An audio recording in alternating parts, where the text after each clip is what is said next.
Hey guys, and welcome back to my channel. Today's video is going to be a pretty simple and adorable DIY ornament.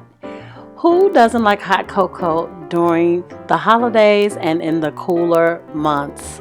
Well, for this DIY, guys, you will need a hot glue gun, some red and white chenille stems, some pom-poms, which I got from the Dollar Tree, brown acrylic paint, some ribbon of your choice, scissors, and then these 2-ounce clear mugs, which I ordered from Amazon for about $4, I believe. Let's get started.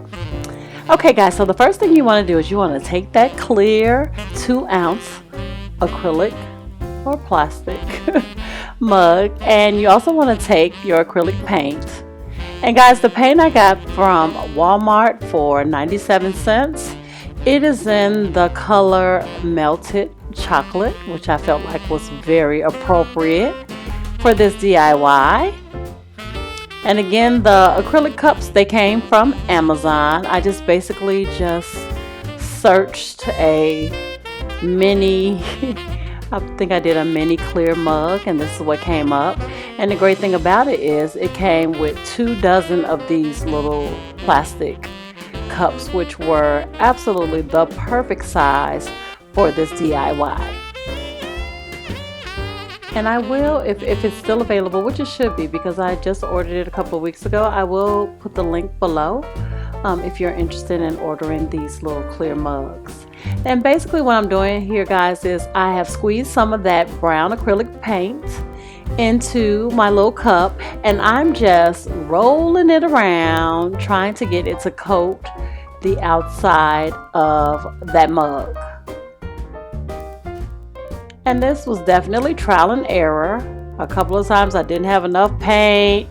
Then if you see me going crazy right here with the paint, I ended up putting in a little more than I wanted to, which was okay. But this does increase your drying time, because you do have to wait until the paint is completely dry before you can move on to the next step. So needless to say, you guys, it took this a whole day to dry because your girl here went a little too crazy on the paint. But here is the finished product once I started rolling it around. It turned out great, but it did definitely take me some time for it to allow it to dry. And then guys, basically what I'm doing here is I am cutting out a piece of this brown paper bag. And let me tell you guys, I initially thought that this was a great idea for this particular project, but I completely abandoned this once I saw that it was not working for me. But I want to let you guys see the steps that I took to actually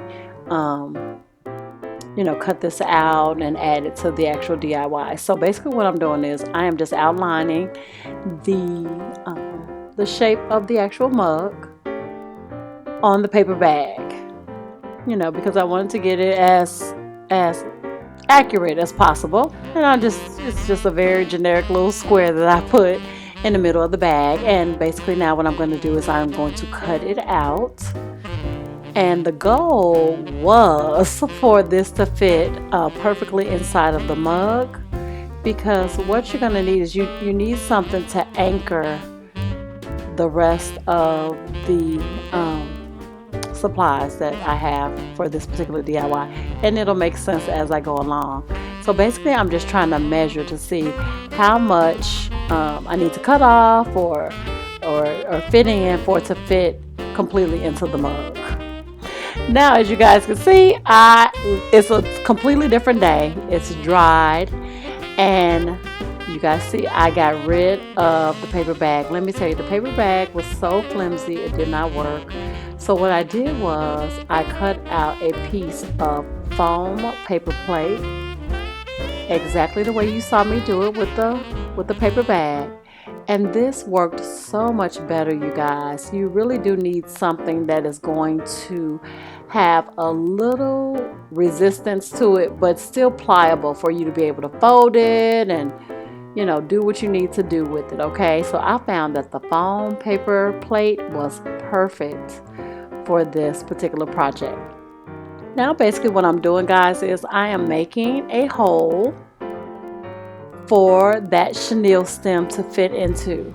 You don't want it to be too big, but again, you don't want it to be too small either.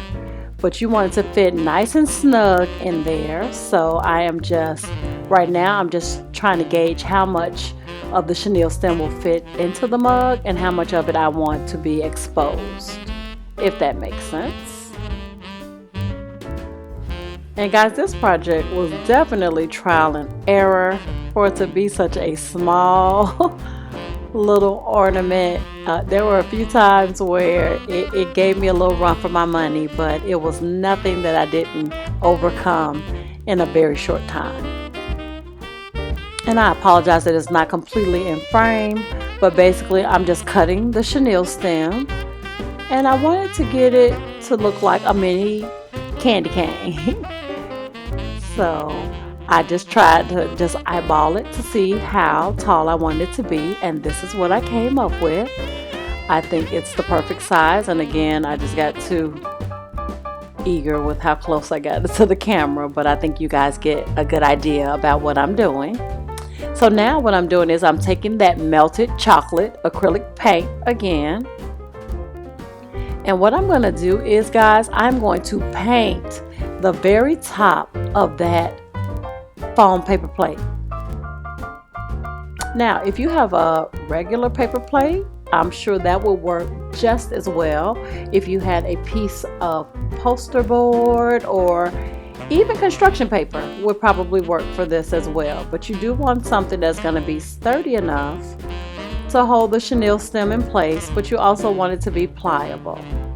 And so basically what I'm doing here, I had a very small paintbrush, which I probably should have told you you needed that as well. And I am just painting the very top of that paper plate. And you want it to be as precise as possible, so you really do need a small brush where you won't get paint all over your little candy cane. So we just had this little small crafting brush around the house, so any little brush will do. And the paint job does not have to be perfect. It just can be, you know, just a quick thin coat of paint. Because what you want to do is, guys, with this being a hot chocolate ornament, you just want to make sure that it, you know, that if you look at it from the top of the ornament, that it still looks like you're looking at a mug full of chocolate, if that makes sense. So that is why I took the time to do this step, to actually paint it. And then you just want to give it time to dry. Mine dried very quickly, because I just did a very thin layer of paint. Okay,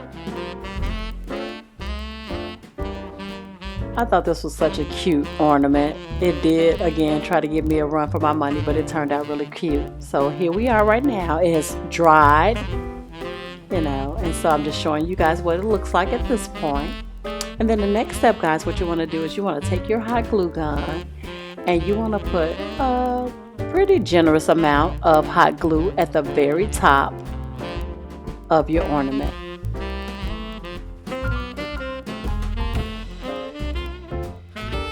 I didn't need a whole lot at all, just, you know, just a few little zigzags here and there. Again, you don't have to be very precise. You just want to make sure you cover the entire area.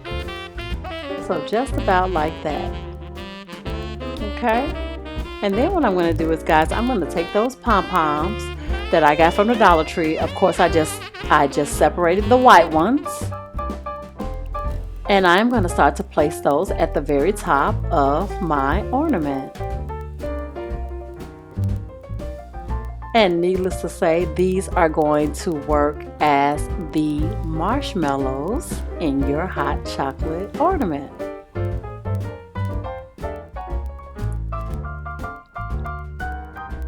And I'm just making sure that everything is positioned the way I want it to be, where it is looking, you know, as realistic as possible.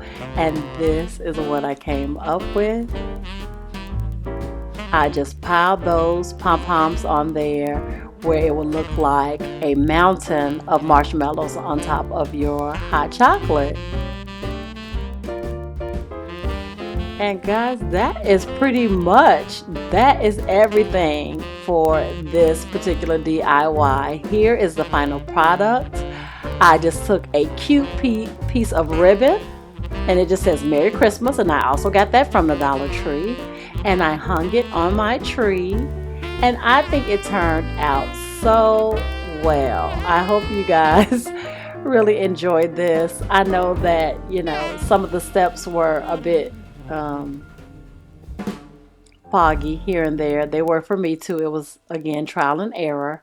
But this is the final product, and I do feel like it turned out really, really well. I hope you guys enjoyed it. I felt like it was a great addition to my Christmas tree.